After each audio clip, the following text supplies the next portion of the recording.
Have you ever wondered how a simple household registration system can significantly impact the socio-economic fabric of a country? Welcome to our journey into the Hukou system, a unique Chinese policy that has shaped the nation's social and economic landscape for over 6 decades.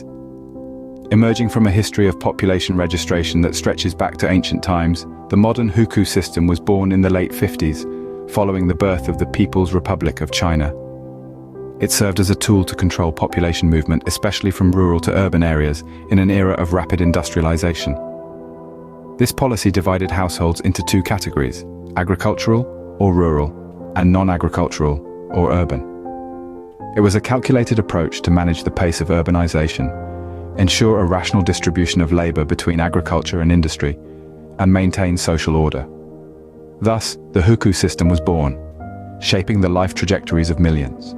From the government's perspective, the Hukou system was a necessary mechanism. You see, China's leadership was grappling with the challenges of a rapidly growing population and the need for balanced economic growth. They needed a system that could manage these dynamics effectively, and the Hukou system was their answer. The government's primary intention was to control the pace of urbanization. By regulating the movement of people from rural to urban areas, they could ensure that cities didn't expand too quickly, straining resources and infrastructure. The Hukou system also aimed to ensure a rational distribution of labor forces. By managing where people could live and work, the government could strategically allocate agricultural and industrial labor, optimizing productivity and growth. Furthermore, this system was seen as a means to maintain social stability. By controlling population movement, the government could prevent the chaos of unchecked urban migration, ensuring orderly growth and development.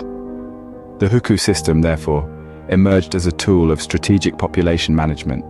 But what does the Hukou system mean for the regular citizens, particularly those from rural areas? Let's dive into the real-world implications of this system for rural Hukou holders.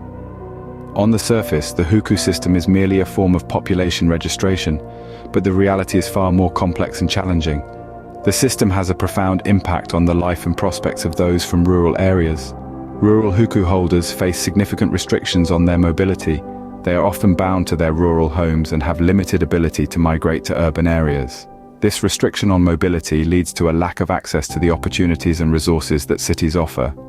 It's a barrier that's hard to break down, and it's one that has wide-reaching consequences. Education is one such area where these consequences are felt. Rural Hukou holders often find themselves at a disadvantage when it comes to accessing quality education. Many of the best schools and universities are located in urban areas, and these institutions often prioritize urban Hukou holders. Healthcare is another critical area where the disparities are evident. Rural Hukou holders often have less access to high-quality medical care compared to their urban counterparts. Employment opportunities also tend to be scarcer for rural Hukou holders. The best jobs are often in cities, and without an urban Hukou, these positions remain largely inaccessible. For rural Hukou holders, the system has often meant a life of limited opportunities. Meanwhile, in the cities, the Hukou system paints a different picture. Urban Hukou holders, often seen as the privileged class, enjoy a wealth of opportunities and benefits. Their Hukou status allows them access to better public services, higher quality education, and more comprehensive healthcare facilities. These are advantages that their rural counterparts, unfortunately, often miss out on. But it doesn't stop there.